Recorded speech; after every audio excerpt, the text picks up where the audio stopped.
We're just waiting for everyone to come in. We'll start the webinar in just a second. Thank you.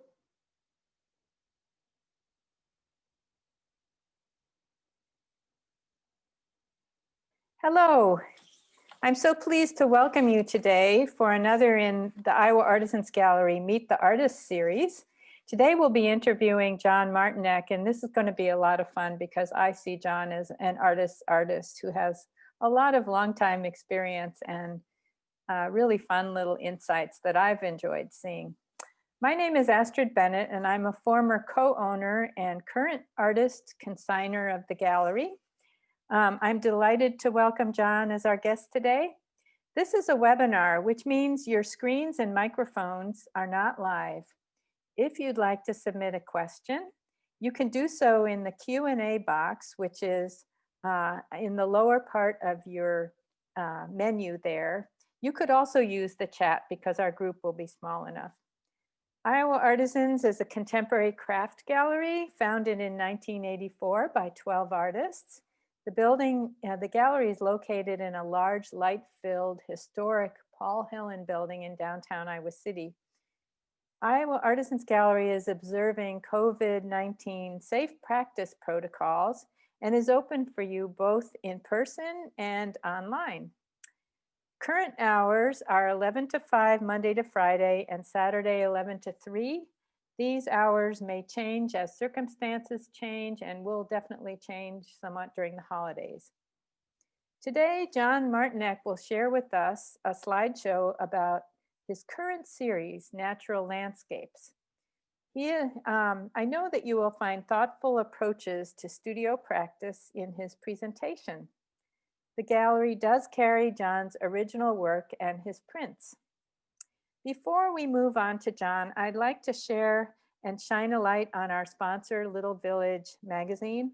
Little Village is an independent local media company that supports the local cultural community and increasingly in our time provides important local news coverage.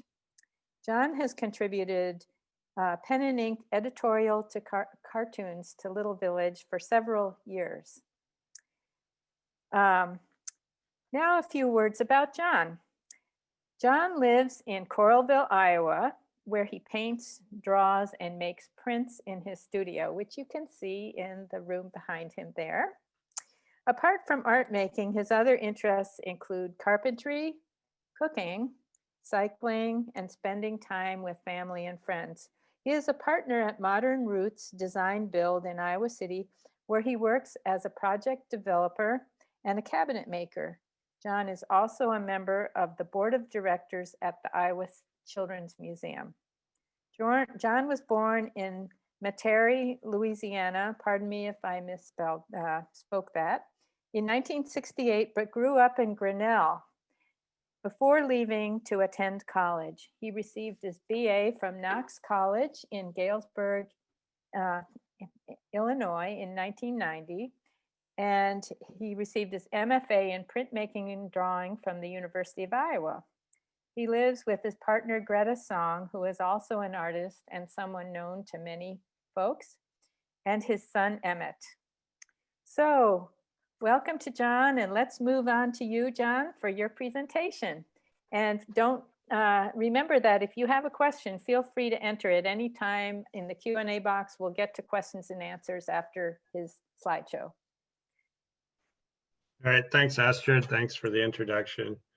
It's good to be with you all today, and I'm going to try to get the slideshow pulled up here,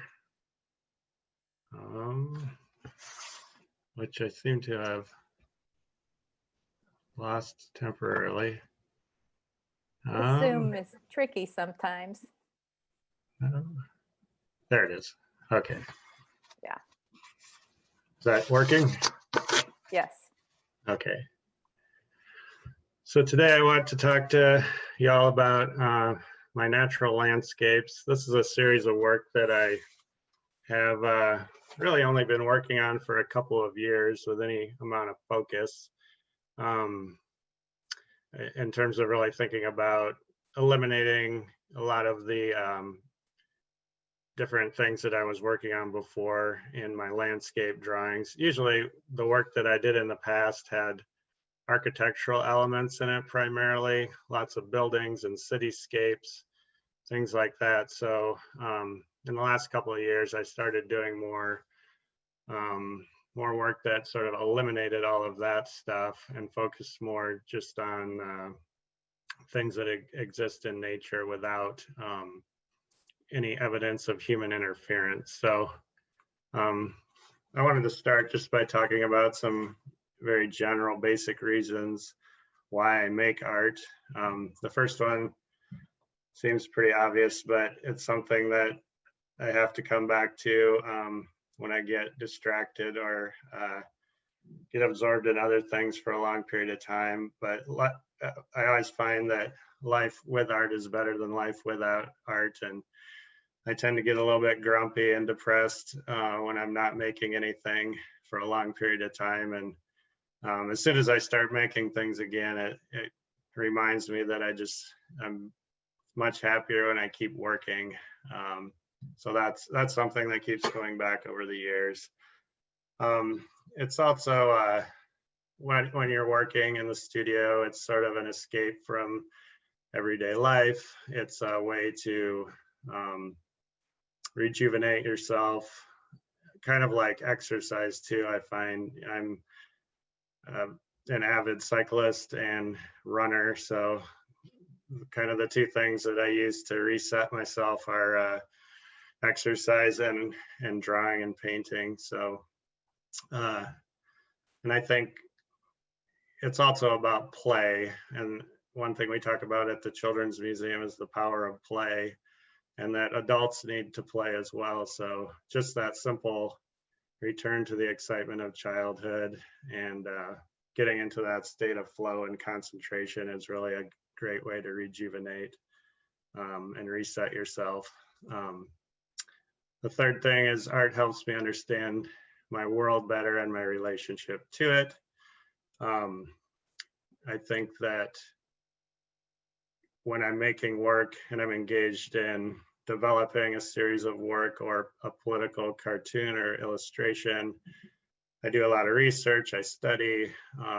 It keeps me engaged with my world, and also instead of just absorbing the news or absorbing things, trying to take that information and create something from it, and then which leads to number 4, which is to communicate and share my thoughts with other people and reach out and connect, which is more important now than ever, since we're all sort of more isolated than we normally are. So the natural landscape, I started getting more and more interested in creating things that had a total absence of any evidence of human interference in the scene, and thinking about all the interconnections and the interdependence of things in nature, and how they relate to the drawing process, and trying to tie that together. For me, it's always about, I tend to always work from a model source, something like a photograph, or if I'm out wandering around drawing directly from life, but starting with some sort of realistic model source, and then trying to get more and more absorbed into it. And I think really what that does is it trains you to see more in the world around you. And it's interesting when you've been drawing or painting all day, and if you go out and walk around or go for a bike ride or something, the colors are even more vivid and the textures are more vivid and everything is more intense. And so that's something that I'm always trying to connect into and meditate on and get better at seeing more in my world. One thing I like to think about is that relationship between abstraction and realism, and sort of the sliding scale between the two. And on the one hand, you have sort of a photographic realism, on the other hand, pure abstraction. and then playing with sliding the scale back and forth between those two extremes, or apparent extremes, and finding a space to make the work in the polarity between those two things. And the painter Giorgio Morandi said, "Nothing is more abstract than reality," and I think it's a great starting point to jump off from to explore a lot of different things. So this is I want to go back and kind of to where this work started from, and sort of my development with the drawing process years ago and how it led up to the work that I'm doing right now. This is a sketchbook drawing that I did in Valencia, Spain in about 1995.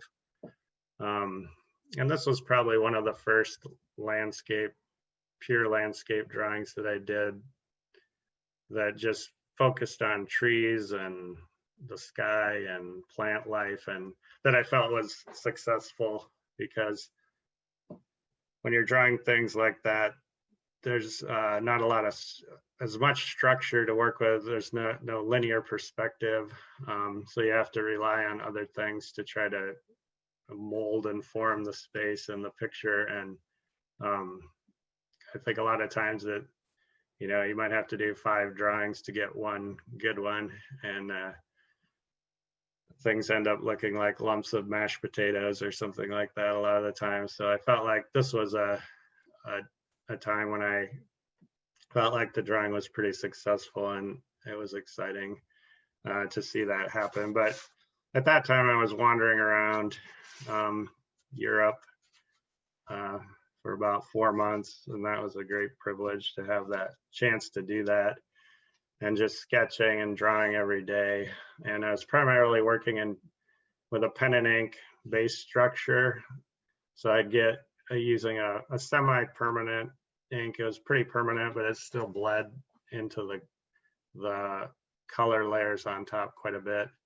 So I was working with gouache on top of the pen and ink washes and lines. And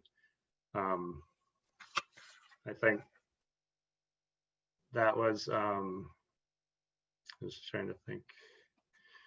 So I was trying to figure out a way to work additively and reductively, because I definitely like to draw with my eraser a lot. And so when I started working in more permanent media and water media, really the trick over the years is to try to figure out ways to take things back out once they're in there, or if you're working in a way where everything is permanent, to have to really tighten up and be careful from the very beginning. So I like these drawings because I could be a little bit free and loose and just sort of play back and forth. The danger with gouache is you can always kill the drawing if you get too much of it in there and muddy it up. So this is jumping about 14 years ahead. And at that time I was doing pen and ink line drawings. So I'd start with a black structure, just lots of contour lines, and then filling in with detail work, and then painting over the top of it with watercolor. So in this type of drawing, there's no chance to really erase anything or get rid of anything as you go along. So had to be very tight and controlled most of the time, but I like to think about the relationship between the gestural hand and the control hand, and I always want to try to bring the gestural hand, the looser drawing style, back into the drawing if I can. And so with these types of drawings, it can really only happen in the cross-hatching and the details. So it's sort of like getting that base structure in and then improvising and playing in the fine details. So that's that one. And at the same time, I was doing this type of work. And this was one thing I've always found about landscape drawing is I get frustrated because you could spend a lot of time looking around for the perfect composition.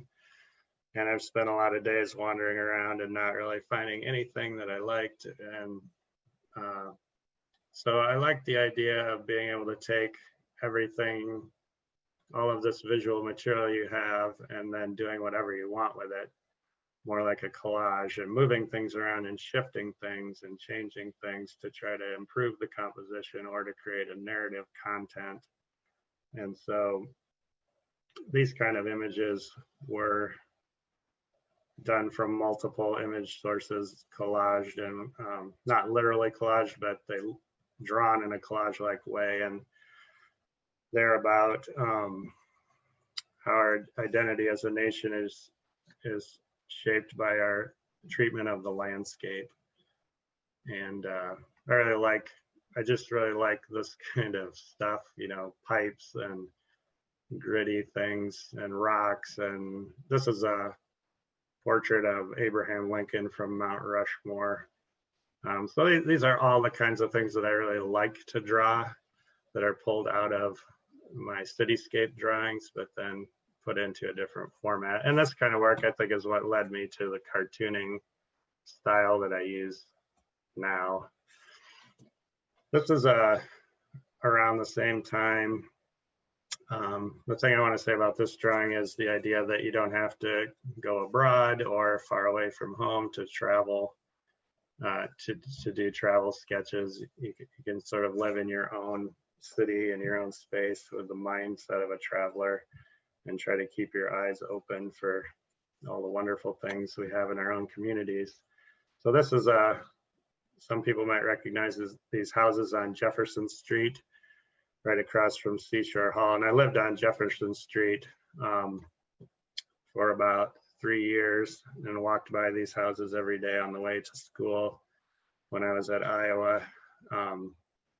And again, the thing I'd like to say about this is the drawing is started by doing pen and ink contour line drawing, and then improvising on all this cross hatching. So when I'm doing the cross hatching, I'm not really trying to be conscious of the decisions I'm making. I'm just sort of going with the flow and getting into the rhythm. And usually I'm listening to music and just kind of try to get into it and let loose and not think too hard about anything. Once I have that base structure tightly established, then playing in between all of the spaces.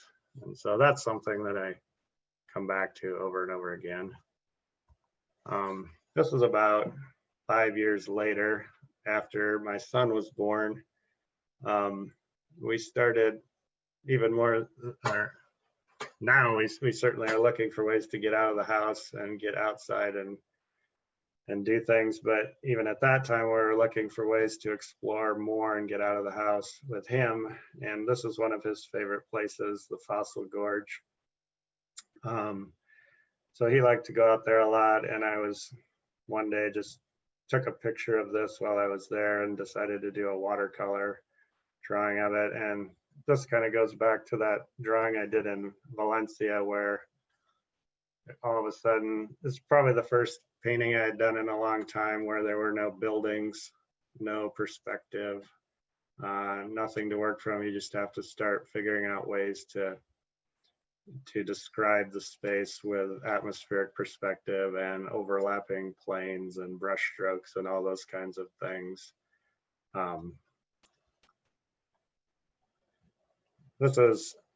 have a book of Sargent watercolors, and those were really inspirational. I like how loose this is, but it has such a wonderful structure underneath it. It feels like a perspective drawing, but there's really no perspective in it. But the energy of this and the color were things that I started to get more excited about after doing so many black and white drawings for so many years, and trying to figure out ways to bring color back into the work moving forward. But I wanted to, I'm trying to think about a way to do this in my own way, my own voice, because I don't even know if I could actually paint something like that. But how could I get to something that has this same kind of energy in it that's my own? And so that led me to, this was my first scratchboard drawing that I ever did. And I had purchased a scratch board, and it sat on my shelf in the studio for a couple of years. And one day I just picked it up and decided, I'm just gonna see what happens with this. It seems interesting. And I had been under the impression that it was pretty much a subtractive technique, that you just carve it away, and then whatever you ended up with was it.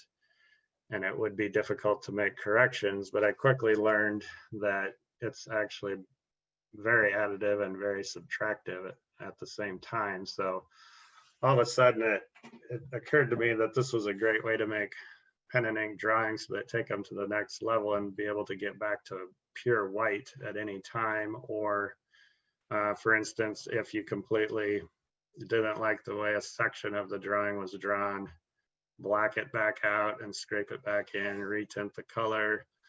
You know, there's pretty much not unlimited possibility for going back and forth, but I have done things like scrape the entire sky back out of a drawing that I didn't like and redraw it.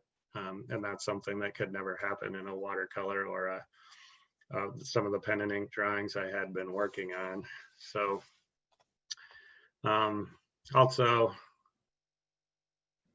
adding color and tinting in like that was it mimicked some of the watercolor techniques and some of the acrylic painting I had been doing. So that felt very natural. And then another thing I didn't know you could do with scratch boards is varnish them, or hadn't really thought about it much, but they look very matte. The colors are not very intense when you apply them, but then when you're finished, you can varnish it and top them up to a very high intensity, and the blacks become very black and the color becomes very intense. So that sort of sold me on the medium, all of those advantages, and started exploring from there. So I've sort of focused on this area of Coralville, which is off of the Tom Harkin trailhead on Camp Cardinal Road. There's a bunch of trails back in there called the Woodpecker Trails. And since I like to bike and hike, I started biking and hiking back on those trails and really fell in love with that area. It's a really great area, and it's really wild and intense in there. It feels like you're out in the middle of nowhere, but you're actually only about a block from the Coralville Strip. And it's in the floodplain of Clear Creek. So the landscape changes a lot depending on whether it's been raining or not raining, or depending on what season it is. So it's very rich and full of possibilities for compositions that I really like. So this image was, I think, the second one I did. And one thing I discovered that, I think for artists, it's very difficult to draw grasses and deal with all sticks and twigs and all those kinds of things that are sort of a headache to draw. When you're drawing in black, you have to sort of draw around them or figure out ways to deal with it. But by scraping the highlights, you're actually drawing the way the light hits those objects in nature. And I was much happier with the way this looked. So then I got more and more excited about doing more of these, because I felt like before I just couldn't draw this kind of stuff very well. And all of a sudden it solved all these problems. And so here's another one that's a little bit more abstract. These are trees that are going into an area that floods. So the water down here is very dark, and the shadows and the reflections play together in the water. And the thing I like about this is it's the shadows really they pull up to the picture plane and become very two-dimensional, and they're just as important as the tree trunks in the water. And I just like that interplay, and it's very expressive. So kind of pushing that a bit to the extreme. Here's a detail of that drawing, and you can see all the hatching and the color, and then scraping the color back out as well to get back to whites in certain areas. And so this sort of, I like to look at these because I'm very attracted to woodcuts and printmaking with my background in printmaking. So getting those deep, dark blacks sort of reminded me of the German expressionists like Beckmann and Otto Dix and Kathy Kollwitz. So those are artists that have had a big influence on my thinking. So here's an example of a Kirchner woodcut, and I like having that option to move things around and push and pull the space so that you can tell the story in a little bit different way. You're not relying too much just on observational drawing, but it has that nice mix of both observation and expression. So that's something I'm trying to play with. This is another drawing from that area called Clear Creek Arch. And I really like, as you're cutting away from a black plate, cutting around all of these branches really emphasizes all these negative spaces and shapes. And it's very calligraphic and expressive. When I was a child, just a side story, some of my earliest nightmares were about being attacked by a big tree. And so I think I have this relationship or memory of those kinds of things from childhood, or hearing stories about Sleepy Hollow or the Headless Horseman, things like that. Those are some stories I've told my son, and he's very interested in Halloween. So sort of that attraction and repulsion to nature or things that are creepy, or the feeling that you have when you're out in the woods at night is very different than the feeling that you have when you're going on a hike during the midday sun. So I think that some of those nightmares were my first introductions to feelings about mortality, about understanding that nothing is permanent, that someday you won't be here anymore, and nature is very it's very evident when you're walking around in nature that that's the case, because you see life and death playing together, and dead trees, living trees, things growing on dead trees, all that kind of stuff happening. And so I started trying to put some of that feeling into my work, and it's something I'm thinking about in the background while I'm working. Again, playing with those negative shapes in the background and leaving a lot of that cut residue between the branches. I really like that look and that feeling. And this scene is actually made up of two different scenes. So this tree and the path here in the foreground were from one scene, and then I merged it with another scene in the background. So again, going back to that feeling that you can't find the perfect composition, so why not just make one up out of parts and pieces, because you have the ability to do that and the option to do it. So why not do it rather than trying to beat your head against the wall all day searching for the perfect composition.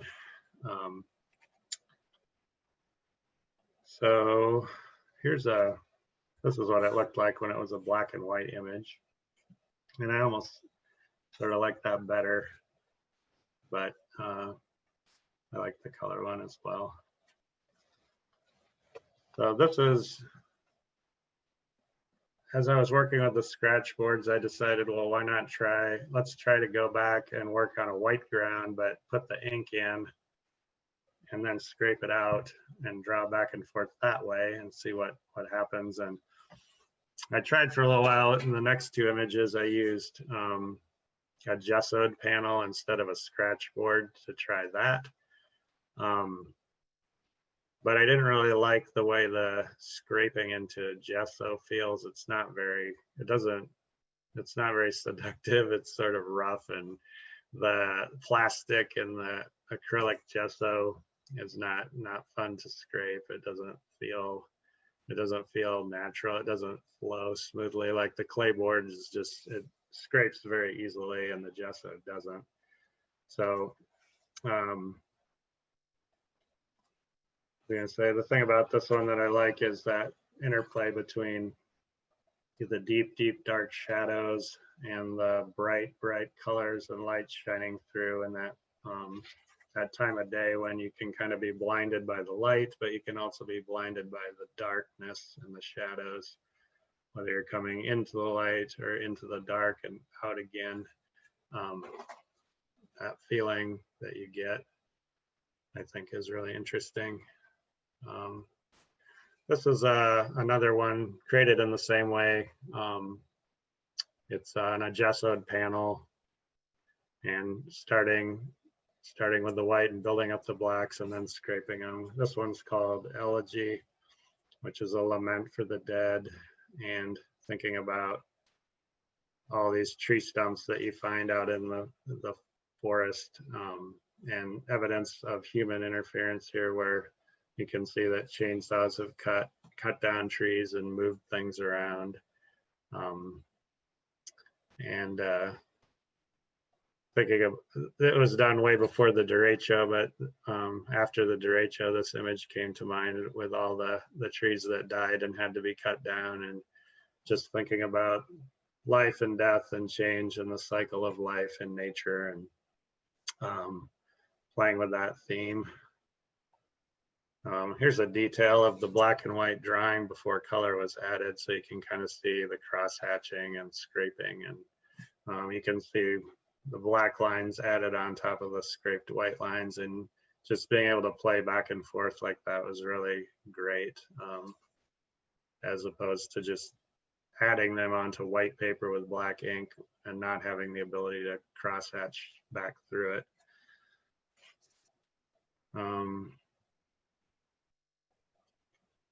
This was enough. I kind of wanted to tie that in with that last image.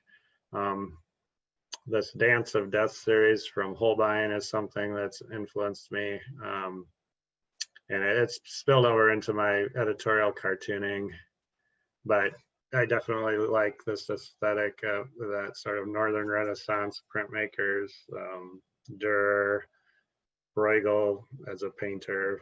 I love those paintings, and all those, the horrors of earthly pleasures and nature and the chaos of life and death. And I thought that these trees sort of looked like some of the trees I was trying to draw. And one thing that I think has influenced me in my life is an interest in anatomy and biology, because my dad was an anatomist, and so he had a laboratory, and in the lab he had cadavers. So I think as my brother and I were growing up, we were really interested in that, and it probably played into our psychology somehow too, that curiosity and fascination with life and death and nature, and dissecting things, but also thoughts about mortality and so on. This is a drawing called Crater, and it's a winter scene. So one thing I've tried to do is go out in the middle of the winter and hike around and bike around out in that area as well. And it really is completely different than, the white of the snow changes everything. All the leaves are gone, so you can see through everywhere, and you can walk off the trails and walk out into all the areas that would normally be full of poison ivy, without having to worry about that. So it really kind of opens up things in the winter just to get out there and walk around, and there's thousands of new compositions. And the thing I liked about this one is this spot of land here that had suddenly sunk in and was being washed away by the river, and that thought that at one point this land was here and it was part of this landscape for probably hundreds, if not thousands of years, and now it's sinking in, and that metaphor of being washed away, and everything changes, everything is absorbed and recycled. This is, this image was, so I was starting to get a little bit more confident with my ability to draw trees and leaves now. So I decided to go for a little bit more complicated, bigger composition. And I was really happy with this one. This is from a trail outside of Madison, Wisconsin. It's along on the east side of Madison. And I think, you know, for years, again, I would say I didn't really feel like I could draw this. It's just too complicated, too many leaves, too many branches. You just kind of get lost in it when you're trying to draw it, and it feels like in an area like this, you're drawing for hours and hours and it doesn't really look like anything. So trying to find a way to push the space back in to create the sense that there's depth there, that things are in front of each other, and it goes way back in there. So I was really happy with this one, and this was a more optimistic image, I think, sort of effervescent. There's a lot of energy in these leaves, and sort of like a life force churning and dancing. I've always liked these drawings by Vincent van Gogh. So thinking about his marks and how he sort of draws around these objects, and they're both descriptive, but also just textural and playful. And they sort of take on a life of their own and become very abstract, but they still, you still understand exactly what they're describing. This is where I'm at now in the work, and sort of coming full circle. The last image was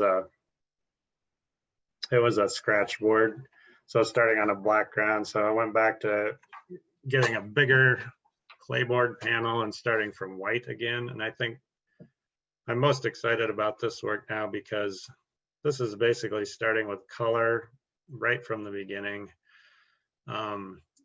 mixing all kinds of watered down colored inks and washes, and then building the image up slowly and building up the density of it over time.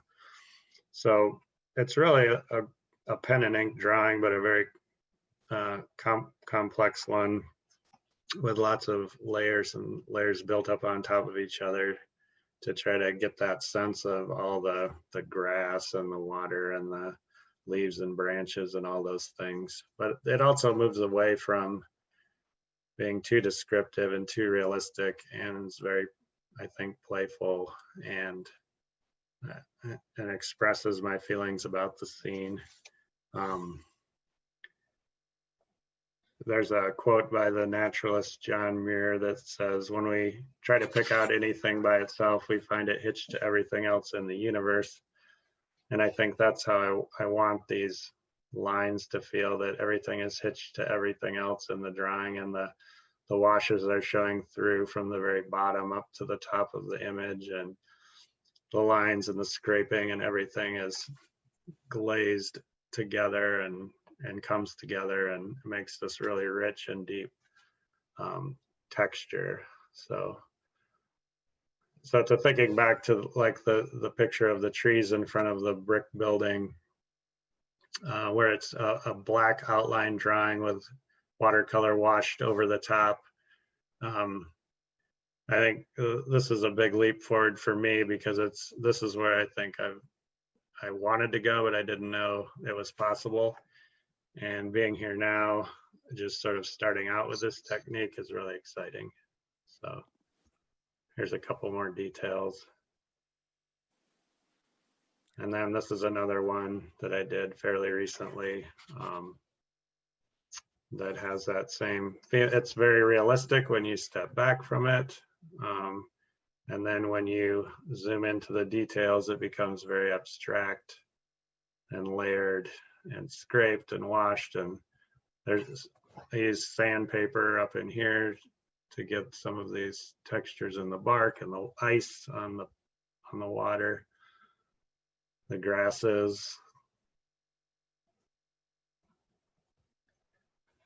So this is my palette and all the materials I've been using recently. So I've been using ampersand clay boards and scratch boards, Phil Martin's India inks, X-Acto blades with a number 12 blade. Use this multi-point tool. The fiber brush tool gives you really nice sanded, delicate textures and lines, and it has really good control versus sandpaper.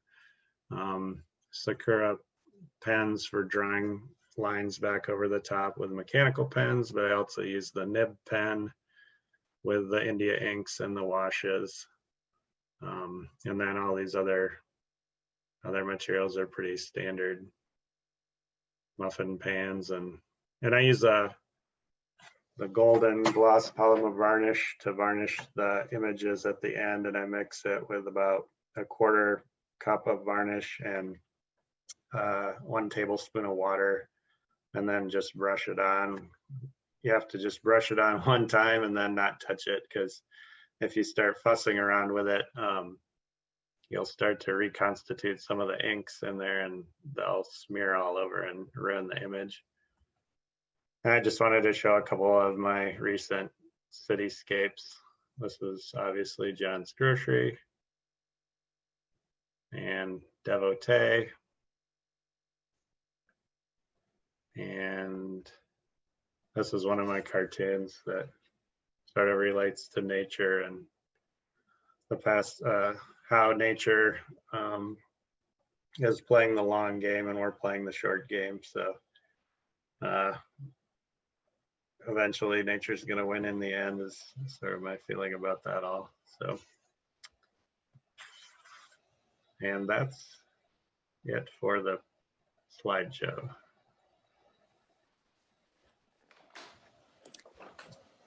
Well, thank you, John. We You're welcome. really appreciate that. So interesting slideshow, and I'm going to have to go back and look at the recording because my internet went out. Oh no. So anyway, I'm very pleased that you could join us today. Let me see if we have any questions. Let's just see here. No open questions. I was just curious if you could let us know a little bit about how you're managing this during the pandemic. You're working from home, you've got a small child, you have a job, a full-time job. As an artist, it's always so hard to balance. And it seems like this is an important part, as many of us recognize. Do you have any thoughts about that? Well, it is challenging, quite challenging. And I think I had told you before that basically I've eliminated so many things from my life that I just don't have time for. Like, I'd never watched TV.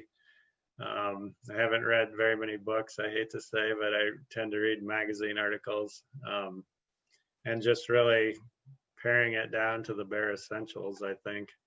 And also, the only way I can get anything done in my house is to get up at as early as possible in the morning before everybody else wakes up. So once Emmett's awake, I can't work very easily. So I usually get up around 4:30, 5 o'clock in the morning and try to work for a couple hours. But since we just started the new business, I've been doing a lot more estimating and stuff like that.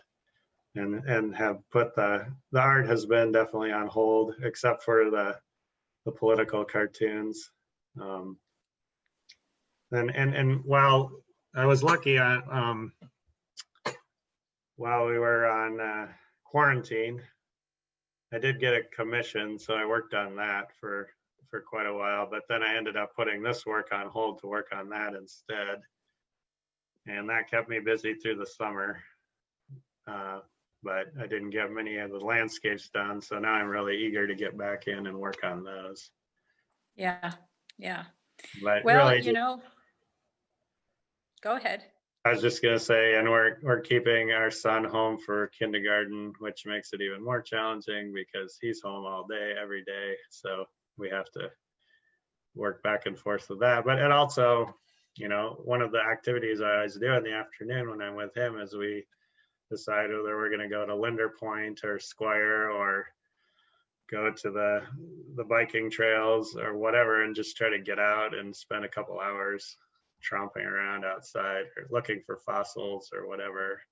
And then I do collect a lot of photographs to potentially use for images. So Yeah. kind of a twofer there. I think that your son is a very lucky guy because he has two extremely creative parents who do so many amazing things. So it's very special. We have one person who asked if you could explain how Scratchboard works, how you can add back as well as remove darkness. Sure. So I don't know if I have one handy, but so it's covered in a black India ink, the surface of the Scratchboard. So it's just like a MDF panel with clayboard applied to that, or a clay surface. It's basically like a gesso. And then they spray an even layer of black India ink over the top of that. So you scrape it away and it exposes the white ground underneath. So basically you're drawing the picture in reverse. And then you can use, if you want to get rid of the white part, you can go back over it with the pens or the quill pens dipped in India ink or brushes or whatever you want to do, and put the black back in. So then you can really just go back and forth as much as you want, adding and subtracting. So I do a lot of drawing with just the X-Acto blade, or it's basically going back and forth with these tools and making the drawing out of that. And then to apply the washes, I just use watercolor brushes and mix the inks up with some water and test it on a paper palette and adjust it, and then glaze it over. And you have a little bit of time where if that doesn't look good, you can wipe it off. You can certainly scrape the color back out as well. So, and then it's pretty permanent once it's on the panel and it dries, but it's still a little bit sensitive, so you can't, if you rest your hand on it and your hand is kind of sweaty, it'll probably smear part of that drawing. So that, and you have to go back and redo that. But that's, I know that the gallery has one of your original Scratchboards there, right? Clayboard pieces framed. I think they have a couple. Yeah. And I know that if people get coffee at the Java House, you see the designs of another Scratchboard clayboard artist in town, Claudia McGahey. So you will have another sense of how that intricate process works. So those are wonderful. Let me see if we have anyone else. We did have a comment by someone who just really loved hearing about your process. Thank you so much. Thank you. And I think I agree with that. That's been fun for me. So, thank you. Well, is there anything else you'd like to add? We're sort of rounding the time of 45 minutes. So, let's see. One person asked how we add the color, but I think I explained that with just by mixing it up with the brushes. Or there's also these Scratchboard makes their own inks that work really well too, but I've found that they're very similar to just the standard India ink. So either one works great. And we do have one question, John, about what the average size of your Scratchboard pieces is. A lot of the little square ones are 6 by 6 inches, and then I think that the biggest one was 16 by 20. But between that, probably most of them are 8 by 10, 9 by 9, 12 by 12. Pretty small, really. Yeah. Great. I like to Well, do thank, work that you can just fit on your scanner yeah, and just yes, get it in because one. a lot of these can be make wonderful prints and be used for other things. So yeah. So, and you have your Superman t-shirt on for Mhm. the business. Yes, Go to, right? yeah, Another go to good our black and website. white. Get a sales I pitch in just there. want to thank you so much for doing this. I want to thank our audience for joining us for this meet and greet. Our next event on Thursday, November 12th is going to be a conversation with Marcia Wegman and Hal Eid. And Hal Eid has been one of Marcia's students for 15 years. And Marcia has a show at the gallery of her abstracts. And it's going to be a fun conversation. It'll be a Thursday evening at 5 o'clock. So you can show up with your glass of wine and munchies. And this presentation is being recorded, and we'll announce the link on our website and social media. Our Artisans Gallery is open for you both in person with social distancing protocols and online. Check out the websites for more information. And I also want to thank Little Village Magazine for being one of our sponsors. And it's so important during this time to support our local community businesses and institutions. As always, be well, take care, and thank you for your support as we enter the holiday season and navigate this pandemic. Thank you for your attendance. Bye now. Thanks, everybody. Thanks.